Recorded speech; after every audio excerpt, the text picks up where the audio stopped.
اللهم بارك على محمد وعلى آل محمد كما باركت على إبراهيم وعلى آل إبراهيم إنك حميد مجيد. پیغمبر علیہ السلام په مدینه منوره کې د هجرت شپږم کال دی. دا خبره د تاسو ته یادې چې پیغمبر علیہ السلام له الله پاک پیغمبري په مکه کې ورکا. د مکې مکرمې کافرانو ته دعوت ورکولو، خو هغوی په کفر او په شرک باندې سخت شو، تر دې پورې چې د نبی علیہ الصلوۃ والسلام د قتل، د شهید کولو، د مړ کولو منصوبه جوړه کړه.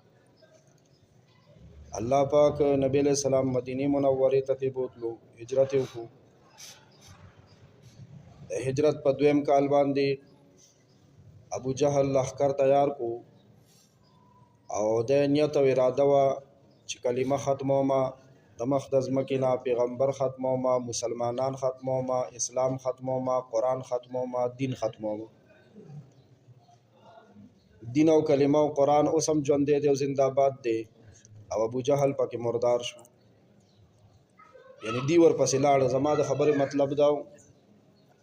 چې مسلمانانو پسې دی راغلیو، مدینې ته کور ته ورپسې راغلیو. د هجرت په دریم کال باندې بیا ابو سفیان لښکر تیار کو د 3000 کسانو، بیا ورپسې مدینه منورې ته راله او مسلمانان په خپل کور مدینه منوره کې ختمول غوښته. هغې کې هم کافران ناکام شو. بیا هغه وخت سره چې د کفر څومره قومونه او قبیلې وي ټول یو شو، او آخرنې 10,000 خلک راجمع که فوجیان او سپایان،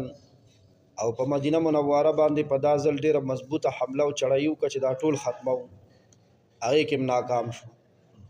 دغه د 10,000 آخرنې نیټو فورس چې دی تیار کړی و،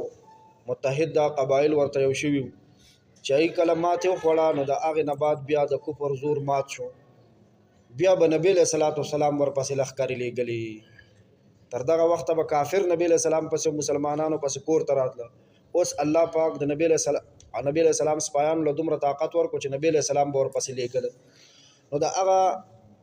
غزاګانو سریو، غزا هغه جهاد ته وایي چې نبی علیہ السلام پکې په خپله شریک، او سریه هغه جهاد ته وایي چې نبی علیہ السلام په خپل ژوند لښکر ولیږي خو خپله پکې لاړ نشي. نو کله بیا خپله پکې تشریف وړو، کله بیا یو صحابي مشر کو. اوس کافرو پسې لښکرې لیږي. د هجرت شپږم کال دی، د زبرګې میاشتې رجب میاشته، زید ابن حارثه رضی الله عنه نبی علیہ السلام مشر کو، یو لښکرې وله ورکو. بني فزاره یو قبیله وه، د هغې د ختمولو دپاره نبی علیہ السلام دی ولیږل وادي القرا ته. هلته کې په دغه جنګ کې یو څو مسلمانان شهیدان شو، او د امیر صاحب چې حضرت زید ابن حارثه رضی الله عنه دی پکې زخمی شو. بله میاشت شعبان میاشت شوه، د هجرت شپږم کال دی، د شعبان میاشته حضرت عبدالله بن عمر رضی الله عنهما، د حضرت عمر رضی الله عنه زوی دی، عبدالله رضی الله عنه په صحابو کې مفتی صحابي دی. هغوی بیان کوي، وی نبی علیہ الصلوۃ والسلام په مسجد نبوي کې تشریف فرماو. ابو بکر، عمر، عثمان، علی، عبدالرحمن بن عوف، عبدالله بن مسعود، معاذ بن جبل، حذیفه بن یمان، ابو سعید خدری، نهدا او عبدالله رضی الله عنه وی لسم زه حاضرم نبی علیہ السلام سره. څه پاکان خلک راجمو، ټول د نبی علیہ السلام په بارګاه کې حاضرو. یو نوجوان انصاری رضی الله عنه په خدمت کې حاضر شو او سلام کو. سلام نه بعد د نبی علیہ السلام مخې ته کېناستو، عرض وکړو یا رسول الله ای المؤمنین افضل، اے د الله رسوله صلی الله علیه وسلم په مسلمانانو کې کم مسلمان د ټولو نه بهتر دی؟ بهتر مسلمان جوړېدل غواړو که نه، چې ټولو مسلمانانو کې څه شم بهتر شم. الله دې موږ بهترین جوړ کړي. مسلمانان خاص هم په ټوله دنیا کې بهترین دي که نه، خو بیا په مسلمانانو کې چې بهترینیا کم یو دی. نبی علیہ السلام فرمایل احسنهم اخلاقا، چې د چا اخلاق د ټولو نه ښایسته وي. ښایسته اخلاق څه ته وایي؟ ښایسته اخلاق امهال الاذى واحتمال الاذى ته وایي. بل ته تکلیف به نه رسوم، او چې بل راته تکلیف راورسي یا به برداشت کوم. بل له به تکلیف نه ورکوم، او چې بل تکلیف راکړي یا به برداشت کوم. زمونږ دا ماحول چې دی په دې کې ښایسته اخلاق سړی ډېر زر موقع ورته میلاوی دی شي. زه بل له تکلیف ورنکم او مونږ ټولو نه خو لړمانان جوړ دي که نه چې بل راله تکلیف راکوي ټک راکوي هسه کم برداشت کم بس خسته اخلاق والا شم چې خسته اخلاق والا شم په ټولو مسلمانانو کې بهترین شم الله ته خوښ شم ایک نمبر شم. بیا یې تپوس وکړو فای المؤمنین اکیسو کم کم مسلمانو خيار دی په مؤمنانو کې ټولو نه زیات خيار او سمجدار څوک دی زه ورته وایم چې څوک ډېرې پیسې ګټي د حلال وي که د مرداري او چې ډېرې پیسې وي ورسره داسې دی خيار دی. راځئ چې نبی علیہ السلام خيار چاته ویلي دي اکثرهم للموت ذکرا چې مرګ ډېر یادوي و اکثرهم استعدادا له چې د مرګ دپاره ډېر تیاری کوي قبل ان ينزل به د مرګ د راتلو نه مخکې. مرګ خو مونږ له شته که نه مړه خرڅ کړی به م وي شته دی. دا څنګه ژوند چې زه کوم که نه دا څنګه ژوند چې زه کوم یقین وکړه داسې معلومیږي لکه چې ما خپل مرګی خرڅ کړی دی. خرڅ نه دی په خپل مقرر وخت به راځي او چې راشي بیا ما سره د نیکۍ وخت نشته دی بس هغې نه مخکې تیاری دی. نو نبی علیہ السلام فرمایل هغه کس هوښیار دی چې مرګ ډېر ډېر یادوي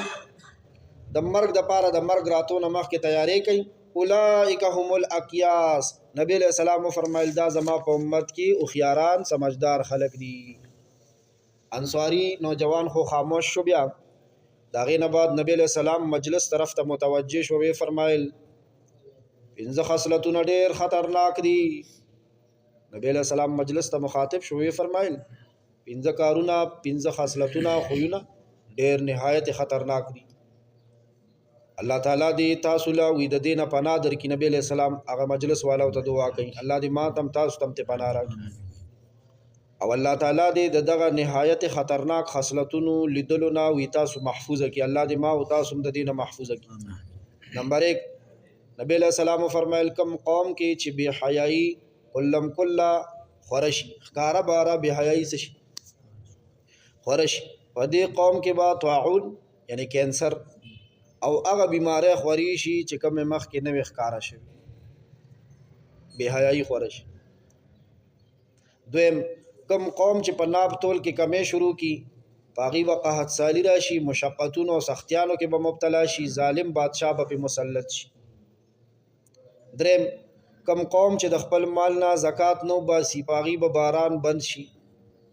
که زناور نه وی دا بې زبانه څاروي نبی علیہ السلام فرمایي وي باران به بالکل بند شوی وی محرومه به وتې دي. بیا څلورم کم قوم چې د الله جل جلاله او د هغه د رسول صلی الله علیه وسلم سره کړی لوز ماتوي وعده ماتوي د الله او د رسول الله تعالی به اجنبي دشمنان په دې مسلط کی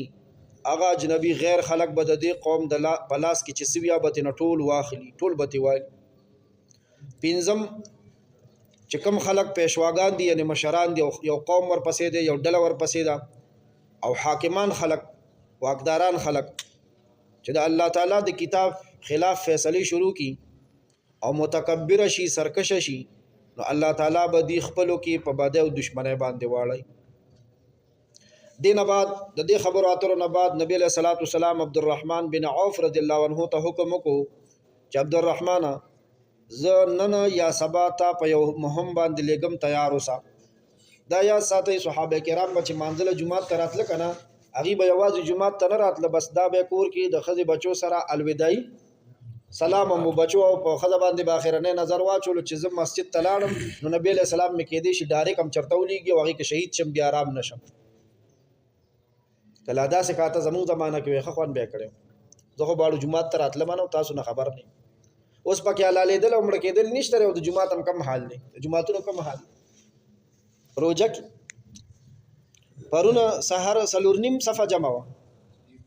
نن درې نیم وه یو صف چېرته سړو کې ننوت غیب شو د اختر شپه باندې خو هسې کیسه بل رنګي که نه ټکماري مسلماني د خدای د زموږ په حال رحم یو دعا مې زده کړې ده دا به وایو چې الله پاک مونږ جومات سره وتړي دا د الله په توفیق کېږي دا په علم په پوهه په عمر په هوښیارتیا په مال نه ده قسم دی چې څوک د الله خوښ وي هغه به خپل کور ته راولي. تاسو ایرې غیرې کس خپل کور ته بوځئ چې تاسو کې دومره غیرت دی چې د لارې لاروی کور ته نه بوځئ الله به څنګه پردی کس خپل کور ته راولي چا چې خپل یې هغه راولي ګورئ ښه نو یا حنانو یا منانو منک ولکه د هر مونځ نه پس وایئ الله به بل منزله راولي انشاءالله الله به د خپل در نه کټ کوي الله دې نه کټ کوي. یعنې زمونږ خویونه داسې دي په کار دا چې چېرته لرې الله یو کنده کې غورځولی بیا هم الله توفیق د خپل کور راکوي مهرباني ده د الله. هغه به تیار تل جمعه ته به تیار تل نو نبی علیہ السلام ورته فرمایل عبدالرحمن نن یا سبا دی لګم په یو مهم باندې هغه مهمونه خو سخت هغه کې به شهید ګریم و صحابه کرام بغاړه غټه ورتل ولا په سبا ورځ باندې چې کله د مانځنه فارغ شو نبی علیہ السلام عبدالرحمن بن عوف ته आवाज وکړاوی بللو په مخه ته کېنولو او نبی علیہ السلام یو تور پګړې راواخستو او هغه ورته په سر باندې وتړلو دستربندي ولاو کا دستربندي شته نبی علیہ السلام ولا دستربندي وکا او سلور ګوتې شمله ولا شاته پرې خو تاسو به د قائد جمعیت مولانا فضل الرحمن صاحب د پټکی شمله نه کتلی دغه عمر شمله ولا پرې خو هغه شمله خو مونږ کم زیته ورسوله هم کنه هغه پګړې مونږ څومره ولولو څومره موللت ورکی الله دې خیر وکړي زمونږ په حال دې الله رحمه مونږ ته پته نشته چې پګړې شمله څومره د چا شمله څومره ده نبی علیہ السلام څومره پرې ده عبدالرحمن ابن عوف رضی الله عنه چې د جهاد په مهم باندې په مشن لیږي تور پګړې ولا تړلو نبی علیہ السلام په خپل لاس وکړلو ولا او سلور ګوتی شمله ولا شاته پرې خودله د قائد جمعیت مولانا فضل الرحمن صاحب دامت برکاتهم ملالیا د پګړی شمله بتا سنی کتلی دغه مرا ا د رومال دا کنه چرته کپړی چرته رومالي صحیح دی دغه پګړې دا د حضرت جبرائیل علیہ السلام پګړو د بدر په میدان کې راځي الو دوی به نه په هوا کې ولخه علماء پټکو سرلوبونه کوي ګوره دا ثابت دی یو ثابت دی ګوره قدر کوي چې په سرول نه شي ګوره چې سپک ورته ونه ګوره ګوره په بل بل شي باقي هر چا خپل کار دی وی فرمایل اے عبدالرحمن ابن عوف اے عبد عوف بچیا اے ابن عوف دا شان پټکې تړه او دا شان پټکې ډیر خسته معلومیږي دنه بعد بلال رضی الله عنه ته حکم کو چې جنډه راوړه جنډم شته زمونږ په کورونو کومه جنډي ولاړی کومه درو کومه مخاخي دي هر چا خپل ځان معلومه دي یو جنډه راوړه عبدالرحمن ابن عوف رضی الله عنه له ورکا او بیا نبی له صلوات و سلام د الله حمد ثنا بیان کا خپل ځان باندې درود ویلو نبی له سلام بم درود ویلو اللهم صل علی محمد وعلى آل محمد درود عبدالرحمن ابن عوف رضی الله عنه ته فرمایل دا جنډه والا د الله لار کې جهاد لزا چې کوم خلکو د الله تعالی سره کفر کړي دی سره جنگيګا خیانتونه کی دوکاونه کی قدرونه کی د چاپو زغوک پرې نه کی څوک بچي ماشوم قتل نه کی دا د الله عهد دی د الله د نبی سنت دی او سوا سړی نبی له صلوات والسلام عبدالرحمن بن عوف رضی الله عنه لورکل دومت الجندل یو زید هغه طرف ته دتلو حکم ورته ورکو او دا ارشاد ورته فرمایلو چې لاړ شي او سوا فوج ځان سره ودروا مخکې شه پهله دغه قبیله له د اسلام دعوت ورکا اسلام قبول کو مسلمانان شو اسلام راوړو نو دا هغه چې کم سردار دی رئیس دی کدا هغه د لور د نکاح پیغام درته ملو شو نو تأمل پکې مکه و نکاح ور سره وکا عبدالرحمن ابن عوف رضی الله عنه روان شو څخه است مذهب کولا او سوا صحابه کرام ور سره دي د نبی کریم صلی الله علیه وسلم جنډه لاس کړه او په سر باندې تور پګړې نبی له سلام دستار بندي کړی دا ورته تړلې دي هغه پګړې په سر دي او سوا صحابه کرام روان شو هغه زه ته ورسېد نو ډله یو درول او هغه خلکو ته د اسلام دعوت ورکو درې ورځې پورې د اسلام دعوت غیله ورکول درې ورځې سه روزه شته درې ورځې پورې ولا دعوت ورکول په درې ورځ باندې د دومت الجندل دغه علاقې دغه قبيله رئیس اصبغ ابن عمر هغه اسلام قبول کو مخکې عیسایو اوس مسلمان شو او هغه سره نور ډیرو خلکو اسلام قبول کو نبی علیہ السلام چې کومه پیشنګوی عبدالرحمن بن عوف رضی الله عنه ته د نقاب په حق لویلی و او مکه شانتی وشو د هغه چې کومه سړی اصبغ نومې دی اصبغ هغه مسلمان شو هغه خپل لور تماذر نومې او تماذر د هغه د نکاح پیشکش او عبدالرحمن بن عوف رضی الله عنه ته عبدالرحمن ابن عوف رضی الله عنه ور سره هغه پیشکش منظور کو نکاح ور سره وکا او خپل ځان سره مدینه طیبه ته راوستا د دغه بیبینا عبدالرحمن بن عوف رضی الله عنه لا یو زوی الله ورکړی دی داغه ابو سلمہ نوم دی ابو سلمہ ابن عبدالرحمن رحمه الله هغه په جلیل القدر تابعین کې دی یعنی د صحابه او جلیل القدر شاګردانو کې دی او هغه د قران مجید په حافظانو کې دی دا دغه بیبینا عبدالرحمن بن عوف رضی الله عنه الله پاک ورکړی دی بیا دا واقعي دی نبی علیہ الصلوۃ والسلام دین په دې طریقې سره خور کړی دی دغه جهادونه او سریه او غزاګانی د شعبان په میاشت کې نبی علیہ الصلوۃ والسلام ته خبر ملو شو بل خبر چې بنو سعد بن بکر کم خلق دي د خیبر چې کم يهوديان دي د اغي د امداد د پاره فدق یو زید الته نږدې یو لخر جمع کړي دي نبی علیہ الصلوۃ والسلام حضرت علی رضی الله عنه سره سل کسان مرګري کو ور سل کسان ول ورکو چې فدق طرف روان شه پلار کې دوی ته یو کس ملو شو هغه چې لګ او جکولو رو جکولو معلومه شو ورته چې دا د بنو سعد جاسوسو دی ولا امن ورکو چې تا ته موږ سنو او استاد سره ته امان دی خو پته راته وخایا د خلکو صحیح اته پته راکا هغه نه پته دریافت کا هغه ته ټیک ټیک پته خو لداغي مطابق دی حمله وکا بنو سعد قبيله تختیدا مسلمانانو ته 1500 اوخان او 2000 چيله په لاس را لې غنیمت کې دی واپس مدینه ته راوست سبحان الله شعبان پسې بیا کوم میاشي رمضان لکه څنګه زمونږ استاد سننه دریم روزه ده ماشاءالله د رمضان المبارک او مورز ده او روزه ده د هجرت شپږم کال دی ام قرفه یو زنانه ده داغي کنیت ته نوم فاطمه بنت ربيعه دا زنانه ده خود قبیله بنی فزاره سردار و دای مشره و رسیب خزه و د قبیله سوا مشره ونو چې مشر یا څنګه بیان او خزه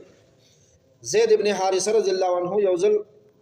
تجارت کړي دی د تجارت مال ور سره دی شام ته روان دی دې سره تیرېدو د بنو فزاره خلکو ریسار کو ویوالو ویټه کولو زخمی کو ټول مال تی واخستو زید ابن حارثه رضی الله عنه مدینه ته واپس رالو شام ته لاړو ځکه تجارت سامان خو تی واخست او نبی له صلوات والسلام ته قصه ټول ذکر کچ داسې وشو نبی له صلوات والسلام دغه قبیله د ختمولو د پاره یو لخر تیار کو زید ابن حارثه رضی الله عنه له ورکو زید ابن حارثه رضی الله عنه مشر کو او دغه لخر بیا کامیابی سره په دې میشن کې کامیاب شوه دی واپس راغلی دی الحمدلله ابو رافع يهودي داغه د قتل قسم مخکې ویل دا د وړو کې اختر میاشت د شوال ابو رافع هو قتل شوی دی داغه د قتل نه بعد يهوديانو خپل امیر او سردار اسیر ابن رزام مقرر کړی دی د نبی له سلام مقابله د پاره تیاریان شروع کړې وي مشکونه قبیله غطفان او نور قبیلې د نبی له صلوات والسلام سره د جنگ د پاره تیاری کړې وي نبی له سلام ته پته ولګی دا نو صحابي عبد الله ابن رواحه رضی الله عنه سره درې سړي ور سره او د تحقیق حال معلومولو د پاره نبی رسول الله ولېګل چې ته دا خبره معلومه کړه چې واقع دي د جنگ تیاریان کوي د مقابله عبد الله ابن رواحه رضی الله عنه لاړو سره د غدرو سړو او د واقع تحقیق کو واپس رالو نبی رسول الله ته وی چې واقع صحیح ده بالکل دغه خلق تاسو سره د جنگ د پاره مقابله د پاره تیاریان کوي نبی رسول الله دیرش سړي عبد الله ابن رواحه رضی الله عنه لورک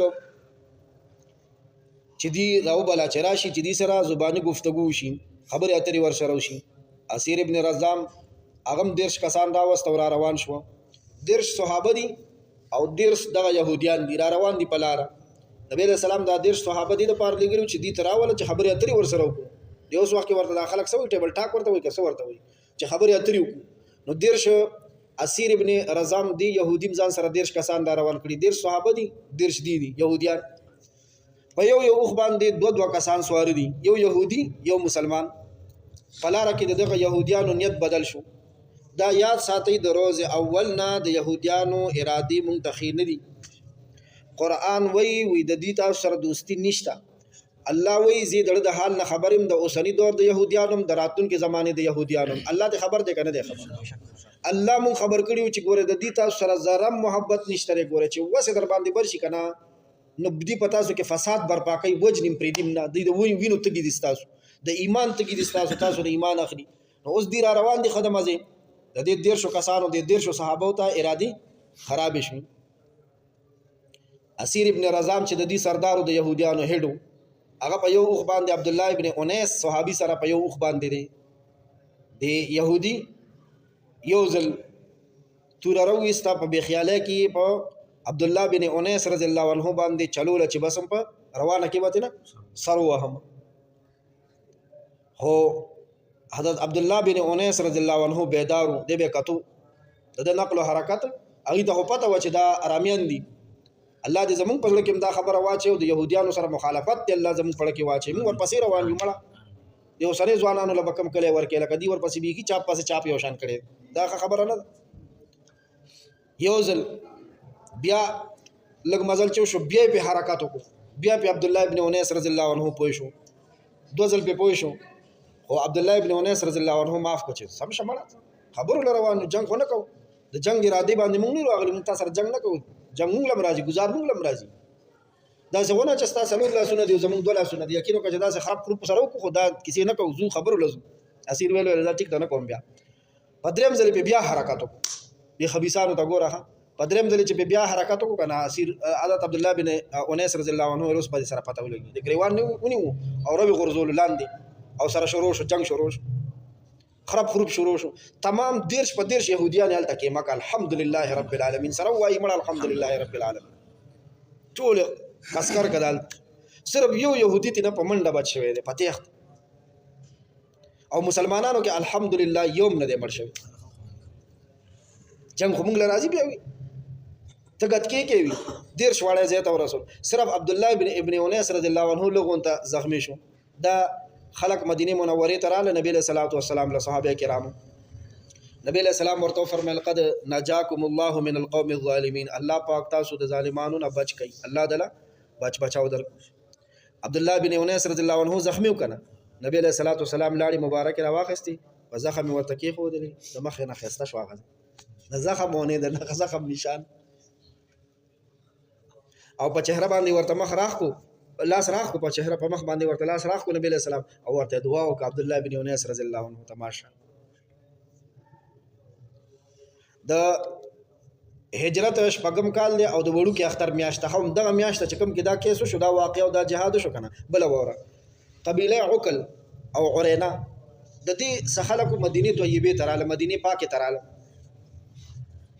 التکی مسلمانانو ته نبی سلام ته د دې دوه قبیلو د خلکو اسلام ښکارا کو چې مونږه مسلمانان یو په ظاهره کلمه ویل لا اله الا الله محمد رسول الله سورہ بعد چې دی مدینه کې سارو کنه نبی له صلوات و سلام ته یو درخواست وکړو چې مونږ مالونو والا خلکو سارو والا او تر اوسه پورې زمونږ گزاره به په پيو باندې کې د مونږ پیس کو او د دې غلي چې د دې روټه او د غلي د دې مونږه مختنیو د سره مېدین دي مختمون په پيو مختیو او بل د مدینه ابو هوا دا په مونږه راس نه راغلي بهتره بدای چې مونږ د دې خارینا بهر د ملک پټو طرف ته ولېږي کم ځکه چې نبی له صلوات و سلام له بعد صدقات کم او خان راتل کنه هغه بال تسریدا غي د پاره صحابه مقرر کړیو مونږ با هغه خانو سره یو الته او دا غي د پيوس کولو اجازه مونږ لرا کې نو بهتره وي نبی له سلام درخواست منظور خلق د خار نبار وته د نبی له سلام چې کومه چراغاوه کم ملک او خان په کې سریدو د صدقات او خان التوسیږي دی لاړ توسیدل او د پيوس کولو اجازه ورته ملو شو